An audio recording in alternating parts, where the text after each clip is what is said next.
Hello student, आज हम बात करेंगे शक्ति पर। ठीक है। What is power? शक्ति क्या है, पावर क्या है। ठीक है। ये पावर वो पावर नहीं है जो कि आप समझ रहे हो कि जो लोगों के अंदर जो पावर होती है। ठीक है, ये वो पावर नहीं है। पावर जो है बॉडी से रिलेटेड है कि उस व्यक्ति के अंदर कितनी ताकत है। ठीक है। तो एक व्यक्ति, ध्यान से सुनिएगा, एक व्यक्ति सामान लेता है 10 किलो का और उस 10 किलो सामान को 5 मंजिल पर चढ़ाना होता है, 5वें मंजिल तक चढ़ाना होता है। ध्यान से सुनिएगा, पहले एग्जाम्पल के तौर पे हम आपको समझा देते हैं, फिर इसके बाद डेफिनीशन बताते हैं, और वैसे भी नोट्स में हमने लिख ही दिया है। ठीक है, तो आप पढ़ सकते हैं। तो ध्यान से सुनिएगा कि एक व्यक्ति है जो 5 मंजिले के मकान में जो है 10 किलो का वज़न जो है उसको उठाकर ले जाना है। अब उस व्यक्ति को 5 मंजिले तक ले जाने में समय जो है 10 मिनट लग जाता है, लेकिन वही सामान दूसरा व्यक्ति ले जाता है अगले दिन, तो वो जो है उस सामान को ले जाने में 5 मंजिला चढ़ने में वो जो है 5 मिनट में ही चढ़ जाता है। क्या 5 मिनट में ही चढ़ जाता है। तो इसमें क्या समझ में आया कि जो है उस व्यक्ति के अंदर शक्ति थोड़ा कम थी। ठीक है, लेकिन जो अगले दिन, दूसरे दिन जो है वो 5 मंजिला पर चढ़ा दूसरा व्यक्ति आकर, तो वो जो है 5 मिनट में चढ़ा। इसका मतलब उसके अंदर शक्ति ज़्यादा थी, इसलिए वो जल्दी सामान को ऊपर पहुंचा दिया। ठीक है, तो ध्यान से सुनिएगा, शक्ति जो है P बराबर होता है W/T। पावर बराबर वर्क बाई टाइम, समय। ठीक है, तो कम से कम समय में ज़्यादा से ज़्यादा किया गया कार्य जो है शक्ति है, ये भी समझ लो। ठीक है, और अब इम्पॉर्टेंट डेफिनेशन ध्यान से सुनिएगा कि एकांक समय में किया गया कार्य शक्ति कहलाता है। ठीक है, एकांक समय में किया गया कार्य शक्ति कहलाता है, पावर कहलाता है। ठीक है, तो मैंने क्या बताया कि कम से कम समय में उस बंदे ने, अगले दिन वाला जो बंदा था, उतना ही सामान वो 5 मिनट में 5 मंजिले पे पहुंचा दिया, और जो पहले दिन वाला बंदा था वो 10 किलो सामान जो है 5 मंजिले पर कितने मिनट में पहुंचाया? 10 मिनट में। तो समय का डिफरेंस आया कि नहीं? पहले दिन वाला ज़्यादा समय लगा लिया और दूसरे दिन वाला कम समय में ही सामान को पहुंचा दिया, और जितने मिनट में पहले दिन वाला पहुंचा उतने मिनट में दूसरा इंसान पहुंचा और नीचे उतर भी आया। ठीक है, तो इसी को हम क्या कहते हैं? शक्ति कहते हैं। समझ गए ना? तो किसी बल द्वारा कार्य करने की समय दर को उसकी शक्ति, पावर कहते हैं। ठीक है, किसी बल द्वारा कार्य करने की समय दर को उसकी शक्ति, पावर कहते हैं। ध्यान से सुनिएगा, बहुत ही इम्पोर्टेंट है पावर। ठीक है, यदि किसी बल द्वारा कार्य W को करने में लगा समय T हो तो, यदि किसी बल द्वारा कार्य W को करने में लगा समय T हो तो बल की औसत शक्ति, बल की औसत शक्ति क्या होगी? P एवरेज बराबर W/T के। ठीक है, समीकरण 1 बना दिया हमने, बहुत ही इम्पोर्टेंट फार्मूला है। अब इस डेफिनेशन से हम यहाँ पर शक्ति की डेफिनेशन बना दिए हैं, ठीक है, कि एकांक समय में W/T, ठीक है, ध्यान से सुनिएगा कि एकांक समय में देखिए ये T है, T का मान लीजिए 1 है, ठीक है, और W का मान भी मान लीजिए कुछ, ठीक है। तो एकांक समय में किया गया कार्य, एकांक समय में किया गया कार्य क्या कहलाता है? शक्ति कहलाता है। समझ गए ना? इसको मैंने बना दिया समीकरण 1, ठीक है। तो एकांक समय में किया गया कार्य शक्ति कहलाता है, ये हमने लिख दिया है। समीकरण 1 का गणितीय रूप हम इसको P बराबर dW/dt भी लिख सकते हैं। समीकरण इसको हमने 2 बना दिया, ये अभी आगे यूज होगा ये फार्मूला, बहुत ही इंपॉर्टेंट, P बराबर dW/dt। इसको अगर हम यहीं पर आपको समझा देते हैं, एक पॉइंट आगे मिलेगा लेकिन यहाँ पर भी समझा देते हैं। अगर P बराबर dW/dt, अगर इसको क्रॉस मल्टीप्लाई करेंगे तो dW बराबर P/dt के हो जाएगा, और इसका इंटीग्रेशन करेंगे तो W बराबर क्या मिलेगा? इंटीग्रेशन P/dt मिलेगा ना। तो ये समीकरण दूसरा आगे यूज होगा, बहुत ही इंपॉर्टेंट फार्मूला है। यदि नियत बल द्वारा वस्तु में अनंत सूक्ष्म विस्थापन dr वेक्टर उत्पन्न करने में बल द्वारा कृत कार्य dW बराबर F vector dot dr vector हो, तो इसको समीकरण तीसरा बना दिया। बहुत ही इंपॉर्टेंट फार्मूला है, ये वर्क का फार्मूला है, ठीक है। एक बात और, अगर आप मेरे चैनल पर नए हैं तो आप मेरे चैनल को सब्सक्राइब करिए, और वीडियो अच्छी लगे, समझ में आए तो प्लीज़ लाइक ज़रूर करिए, और अपने दोस्तों के साथ ज़्यादा से ज़्यादा शेयर करिए ताकि उनको भी सीख सके, वो भी फिजिक्स सीख सके, ठीक है, उनको भी पता चल सके, ठीक है। तो कहने का मतलब ये है कि इसको आप जितने ज़्यादा से ज़्यादा रिवाइज करिए, और वर्क से रिलेटेड अगर आपने ना पढ़ा हो तो आप हमारी पिछली वीडियो देख सकते हैं ऊपर आइकन पर क्लिक करके, ठीक है, वर्क से रिलेटेड। तो चलिए आगे बढ़ते हैं। अब समीकरण 3 से dW का मान समीकरण 2 में रखने पर, तो समीकरण 3 का मान dW का जो है dW बराबर F vector dot dr vector मिला था ना, तो dW के स्थान पर F vector dot dr vector समीकरण दूसरे में रख देते हैं, तो F vector dot dr vector बटे dt मिल जाता है P इक्वल टू, तो P इक्वल टू मिला F vector dot dr vector by dt के, ठीक है।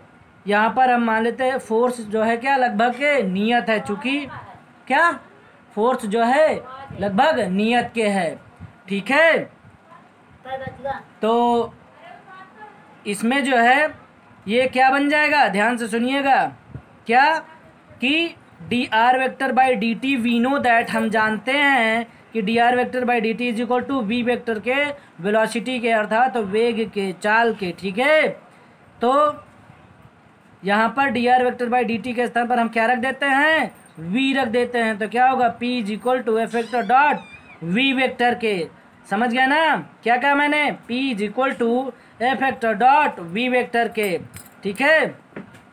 तो हमें एक फार्मूला और मिल गया, शक्ति और बल में रिलेशन मिल गया, P is equal to F vector dot v vector के।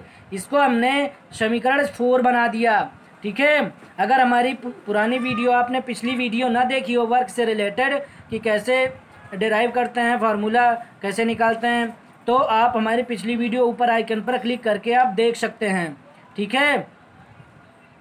तो जहाँ पर v इसमें क्या है बताया गया, ताक्षणिक वेग है, ठीक है, ठीक है।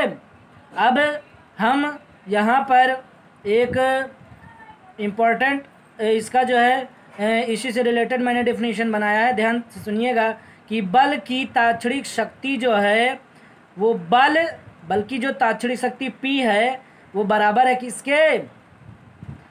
बल तथा ताक्षणिक वेग के अदिश गुणनफल के बराबर होती है। क्या होती है? बराबर होती है, ठीक है। तो आगे चलते हैं।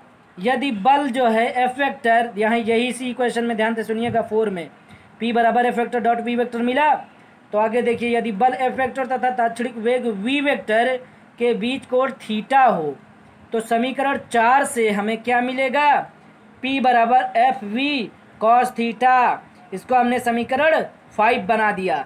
क्या बना दिया, समीकरण 5। बहुत ही इम्पॉर्टेंट है और इसको आप रिवाइज भी कर लीजिएगा, फिजिक्स ऐसे नहीं आता है, ठीक है। आप इसको ध्यान से समझिएगा, सुनिएगा, तब समझ में आएगा। फिर उसके बाद आप इसको अपने तरफ से रिवाइज करिएगा बिना देखे। जब आपको फिर नहीं कर पा रहे हैं, आप कहीं पे भूल रहे हैं, तो आप उसको फिर वीडियो ऑन करके देख सकते हैं, ठीक है। फिर अपने आप दोहराइए, ठीक है। जब तक आप ज़्यादा से ज़्यादा रिवाइज नहीं करेंगे तब तक फार्मूला याद नहीं होंगे और डेरिवेशन कैसे करते हैं वो भी नहीं याद रहेगा, ठीक है। तो आगे चलते हैं। इसको हमने समीकरण 5 बना दिया। अब यहाँ पर देखिए, यदि थीटा जो है बराबर 90 डिग्री हो तो कॉस थीटा का मान क्या होगा, 0 ही तो होगा। अगर कॉस थीटा का मान 0 होगा तो कॉस थीटा का मान हम समीकरण 5 में रख देते हैं, तो क्या हो जाएगा, P बराबर का 0 हो जाएगा, ठीक है। 0 मल्टीप्लाई होगा अदर से तो वो 0 कर देगा पूरा, तो P बराबर 0 बन जाएगा। तो हमें समीकरण 6 मिला। अतः यहाँ पर ध्यान सुनिए, ये बहुत ही इम्पोर्टेंट पॉइंट है कि अतः वृत्तीय गति में, सर्कुलर मोशन में अभिकेंद्र बल सेंट्रीपेटल फोर्स की ताक्षणिक शक्ति इंस्टेंट पावर शून्य होती है। क्या होती है, शून्य होती है शक्ति, ठीक है। किस केस में, वृत्तीय गति में, ठीक है। अब बहुत ही इम्पोर्टेंट पॉइंट है शक्ति से रिलेटेड। शक्ति का एसआई मात्रक जो होता है वो जूल पर सेकेंड होता है। बहुत ही इम्पोर्टेंट, याद कर लीजिएगा। आप न्यूमेरिकल लगाएंगे, अगर शक्ति निकालने को कहेगा तो उसमें आप जितना मान आएगा शक्ति का, शक्ति के मान के आगे आप यूनिट जरूर लिखिएगा। अगर आप मात्रक नहीं लिखेंगे, न्यूमेरिकल में जो मान आया है अंकिक मान के बाद मात्रक नहीं लिखेंगे, जो मान निकालना है जिस चीज़ का, अगर उस मान के साथ साथ उसका मात्रक आपने नहीं लिखा है तो आपको मार्क्स नहीं देगा एग्जामिनर, ठीक है। तो इस बात को ध्यान देना। इसलिए शक्ति का मात्रक जूल पर सेकंड लिख देना अगर शक्ति का न्यूमेरिकल आए, और शक्ति अगर निकालना तो मात्रक भी जरूर लिखना। और शक्ति का दूसरा मात्रक जो है, ध्यान से सुनिएगा, भाप इंजन के प्रवर्तक जेम्स वाट का नाम सुना होगा। जेम्स वाट के नाम पर जूल पर सेकंड को वाट भी कहते हैं, ठीक है। तो अर्थात शक्ति का एसआई मात्रक दूसरा जो है वाट भी है, ठीक है। हम जूल पर सेकंड के स्थान पर वाट भी लिख सकते हैं, ठीक है, मात्रक। अब जूल पर सेकंड तथा वाट में संबंध क्या है, ये ध्यान से सुनिए, बहुत ही इंपॉर्टेंट है। जूल पर सेकंड और वाट में संबंध पूछा जाता है, ऑब्जेक्टिव टाइप में भी पूछा जाता है। 1 जूल पर सेकंड बराबर 1 वाट के, ठीक है। अब शक्ति का एक अन्य मात्रक भी होता है जो कि प्रचलित मात्रक है, ये अश्वशक्ति, एचपी का मतलब हॉर्स पावर, अश्वशक्ति, ठीक है। तो शक्ति का एक अन्य मात्रक कौन सा है, अश्वशक्ति। बहुत ही इंपॉर्टेंट है। अश्वशक्ति तथा वाट में संबंध क्या है, तो 1 अश्वशक्ति बराबर 746 वाट होता है। क्या होता है, 1 अश्वशक्ति बराबर 746 वाट। हमेशा याद रखना, बहुत ही इंपॉर्टेंट है ये, ठीक है। ये संबंध पूछा जाता है, हम कहते हैं ये कंपटीशन में भी पूछा जाता है, ठीक है। तो आप इसको तैयार कर लीजिएगा, बहुत ही इंपॉर्टेंट पॉइंट है आपके लिए, ठीक है। इसको आप इस तरह भी लिख सकते हैं, 1 HP बराबर 746 W, 746 W, ठीक है। वाट पढ़ेंगे इसको, ठीक है, W नहीं पढ़ेंगे, ये गलत है, ठीक है। तो 1 horse power is equal to 746 W अर्थात वाट, ठीक है। आगे चलते हैं।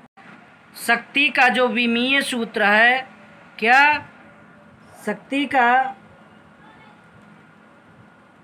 जो विमीय सूत्र है वो क्या होता है, mL2T-3। याद कर लेना, शक्ति एक अदिश राशि है, बहुत ही इंपॉर्टेंट है। कार्य जैसे एक अदिश राशि है वैसे ही शक्ति भी अदिश राशि है। समीकरण 2 से P बराबर dW/dt होता है। आपको ग्राफ बता रहे हैं, क्या, कार्य और समय में ग्राफ, ठीक है। बहुत ही इंपॉर्टेंट है ये, आपको मान दे दिया जाता है, कार्य समय ग्राफ में कुछ वैल्यू निकालनी होती है। चलिए आपको बताते हैं हम, कार्य समय ग्राफ का किसी बिंदु पर ढलान जो है उस बिंदु पर तात्क्षणिक शक्ति के बराबर होता है। ठीक है, उस बिंदु पर तात्क्षणिक शक्ति के बराबर होता है। नीचे चित्र में दिखाया गया है, देख लीजिए आप। ये चित्र है, ये समय है, सॉरी ये वर्क है, कार्य है। डब्लू का मतलब वर्क और वर्क का मतलब कार्य, और ये टी टाइम अर्थात समय। कार्य और समय के बीच ये ग्राफ बना हुआ है। ठीक है, ये एक सरल रेखा खींची गई है। ठीक है, ये ए पॉइंट है। ठीक है, तो ये एंगल जो है, ये स्पर्श रेखा जो है क्षैतिज से थीटा एंगल बना रही है। ठीक है, जो कि यहाँ पर जो तात्क्षणिक शक्ति होगी वो ढलान के tan थीटा के क्या होगी, बराबर होगी। अब आप देख लीजिए कि ग्राफ के बिंदु ए पर जो है तात्क्षणिक शक्ति जो होगी बिंदु ए पर इज इक्वल टू होगी ए पर खींची गई स्पर्श रेखा। ये जो स्पर्श रेखा खींची गई है ये बिंदु ए पर तात्क्षणिक शक्ति के क्या होगी, बराबर होगी, जो कि किसके बराबर होगी, tan थीटा के। इसलिए याद कर लेना, ये फार्मूला बहुत ही इम्पोर्टेंट है कि ग्राफ के बिंदु ए पर तात्क्षणिक शक्ति बराबर के ए पर खींची गई स्पर्श रेखा का ढलान बराबर के tan थीटा। इसलिए यहाँ पर P बराबर क्या होगा, tan थीटा होगा। बहुत ही इम्पोर्टेंट है, आप इसको तैयार कर लीजिएगा। समीकरण 2 से W बराबर integration T1 to T2 P dt के। ठीक है, तो शक्ति और समय के बीच ग्राफ इसमें आपको दिखाई देते हैं। पहले नीचे चित्र में दिखाया गया, मैंने लिख दिया है, अर्थात नोट्स आपको बिल्कुल अच्छी मिलेगी, साफ मिलेगी, सही मिलेगी। ठीक है, तो आप नोट्स भी कायदे से बना लीजिएगा। देख लीजिए आप, शक्ति समय ग्राफ के बीच ग्राफ खींचा गया शक्ति और समय के बीच। देख लीजिए, ये P मतलब पावर, पावर का मतलब शक्ति। ठीक है, T टाइम अर्थात समय, तो शक्ति और समय के बीच क्या खींचा गया, ये ग्राफ। ठीक है, तो यहाँ पर T1 एंड T2, अब इसका मतलब भी देख लीजिए आप। ठीक है, बहुत ही इम्पोर्टेंट है।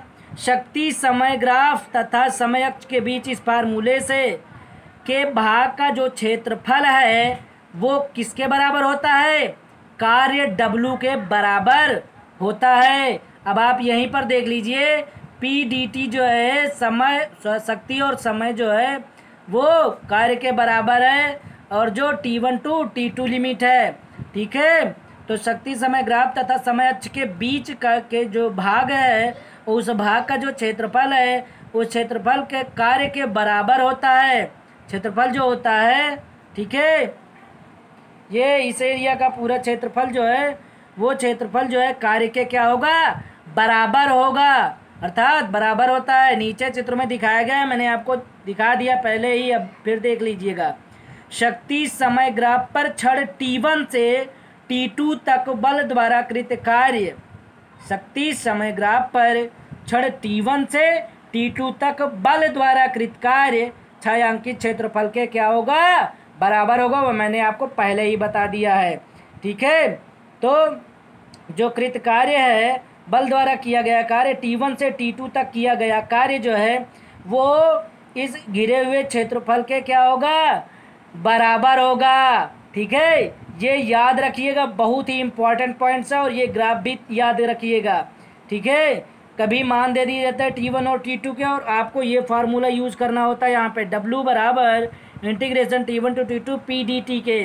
ठीक है, तो बहुत ही इम्पोर्टेंट है। अगर हमारी वीडियो अगर समझ में आई हो, अगर आपको अच्छी लगी हो तो आप लाइक ज़रूर करिए, और अगर आपको फिजिक्स के स्टूडेंट है, अगर आपको पढ़ना है तो आप ज़रूर मेरे चैनल को सब्सक्राइब करिए, ताकि आपको फिजिक्स समझ में आए और आगे से आगे आप बढ़ सकें। ठीक है, और फिजिक्स में एक और इम्पोर्टेंट पॉइंट ये है कि आप जितना ज़्यादा से ज़्यादा आप इसको सॉल्व करेंगे, जितना ज़्यादा से ज़्यादा आप समझेंगे, समझने के बाद आप अपने आप से करेंगे। ये नहीं कि आप वीडियो हर बार देखें, एक बार पूरी वीडियो ध्यान से देखिए, फिर उसके बाद आप अपने आप से करिए। जहाँ पर भूलिए फिर वीडियो को आप ऑन करके देख सकते हैं। ठीक है, तो अब हम अगले दिन आपको न्यू टॉपिक पे मिलेंगे। तब तक के लिए धन्यवाद।